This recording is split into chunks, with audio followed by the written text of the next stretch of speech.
Your team already knows the answer. They're just waiting for you to figure this out too.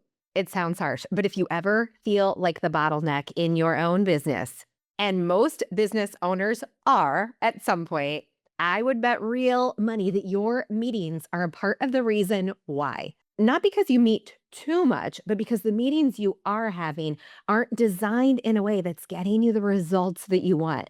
A meeting done well can create clarity so your team can move forward without you and you without them. But first, we've got to have the meeting. And that's what we are going to fix today. Listen, meetings have earned a bad reputation. We have all sat in a meeting that could have been an email or a Slack message. Look around the room of your next meeting. What is it costing your company to host a bad meeting? In fact, 71% of people have said that, ugh, meetings are bad. However, 68% of people say we still need meetings, but we need them to be done better. That's a lot of meetings not doing their job. But the problem isn't the meetings, it's the meeting design and the meeting structure. No purpose and no follow through. And when things are moving fast, your instinct may be skip the meeting, just keep going. But that is the wrong answer. When we skip meetings when we're too busy, that's likely going to only fuel the feeling of busy and chaos and the frenetic energy that sometimes come up when we are doing big things in our companies and working on new projects and moving fast.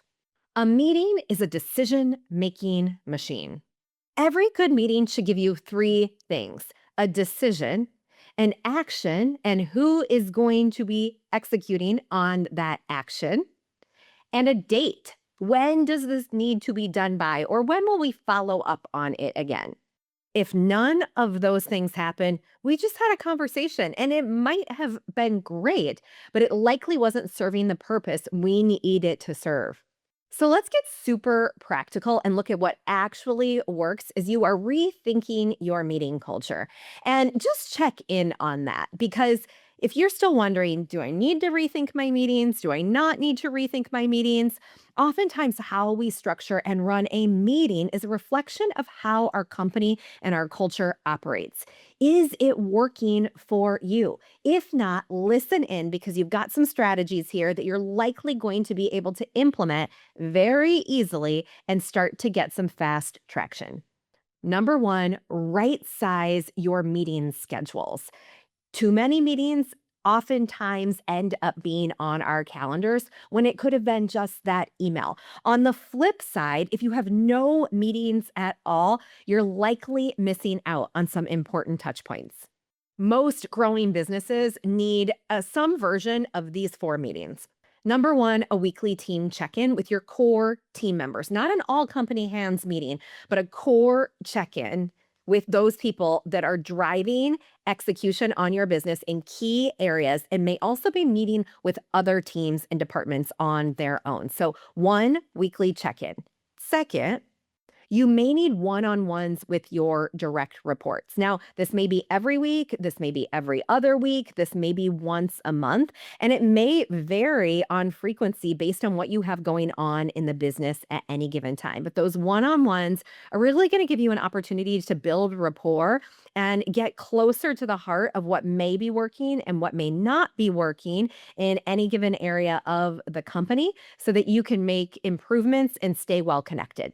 Third, a quarterly planning session. We always want to check in and make sure we have focus on what we are moving toward over the next 90 days.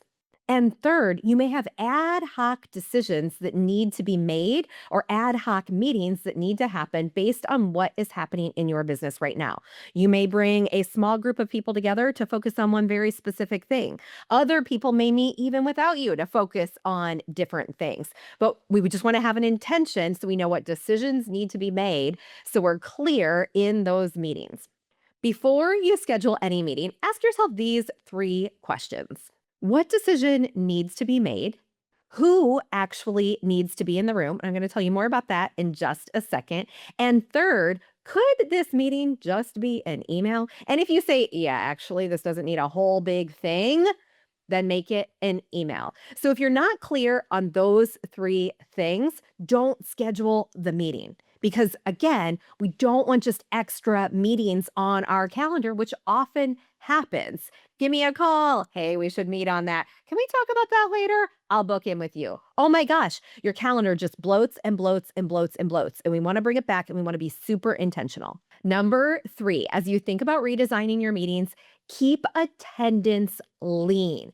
Here's what happens when you get over 8 people in a meeting, people start to social loaf. It's not a fault. It's not something that anyone is doing wrong. It is just the nature of a large group setting. If I'm in a large group setting, there is someone who's likely thinking what I am thinking. I may let them ask the question. We don't want to talk over each other. I don't need to everybody say the same thing. That's just going to eat up minutes. So I'll just let that person speak. When it's a small group of people, let's say it's 4 to 6 people in the room, it is less likely that I'm just going to be able to sit back and observe and listen. I'm probably going to need to contribute something. So everybody comes to the meeting prepared to share their brilliance, share their expertise, call out when things are working or not working, or we may want to think about a different angle here.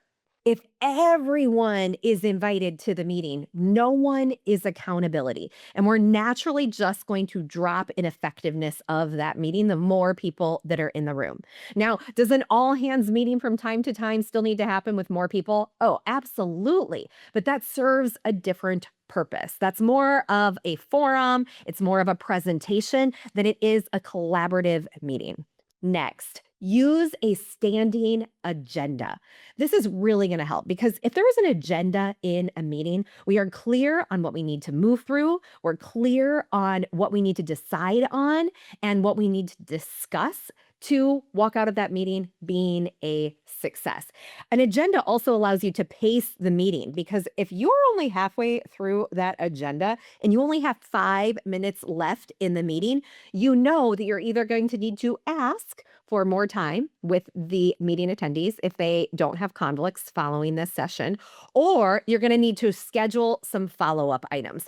So that agenda is really important to ensure that we are moving forward on the things we need to be moving forward on. But you could also have a rolling agenda where every week, especially if it's your weekly small team meeting, if it's a one-on-one that you have on a regular basis, here's what we talked about last time. We need to follow up on those things. How are we progressing? Do you need any help? Are there any roadblocks or any obstacles? And here are the things that are coming up. Because it is clear and you have an agenda that you're just updating and building upon each week, it's going to make it much easier to walk into that meeting ready to go. And your prep work or someone on your team's prep work before that meeting is going to be reduced, which is going to just buy us all back a little bit more time. And I am in for that. Next, in meetings, I want to invite you to consider this as a point in time to build rapport. Not a ton of time, but when we are working on projects remotely, like so many people are right now, and when we are working with a group of people who are bringing in awesome, unique, diverse perspectives, I'm going to be more likely to speak out and say something that's a little bit against the grain of what the room might be thinking or how I'm reading the room. If I have a rapport with you and the people in the room, and I feel comfortable speaking openly about my perspectives. But how does rapport get built? It gets built through getting to know someone and over time. Now, if we were in an in-person office, rapport gets built by walking by someone in the hallway, by overhearing something and congratulating them. But hey, did I just hear it's your birthday? Happy birthday. Those little things build. I heard your construction project. So-and-so mentioned you've got a construction project going on. I do too. We build rapport. We talk about those things we have in common. We go deep on things that matter to us as humans.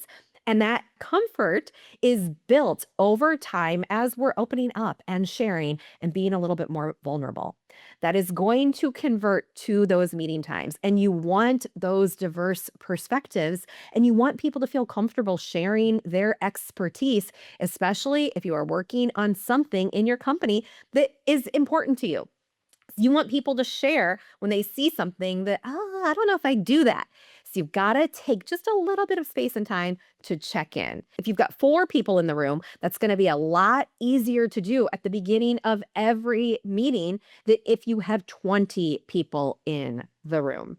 And lastly, end every meeting with what did we decide?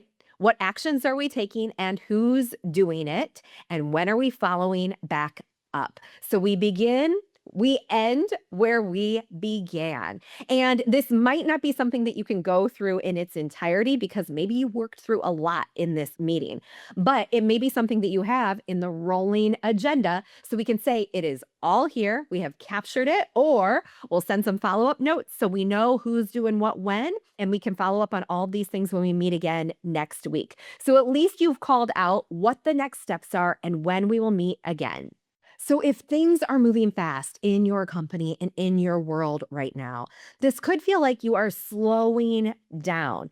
But this little bit of slowing down to get intentional and reset is going to buy you so much runway.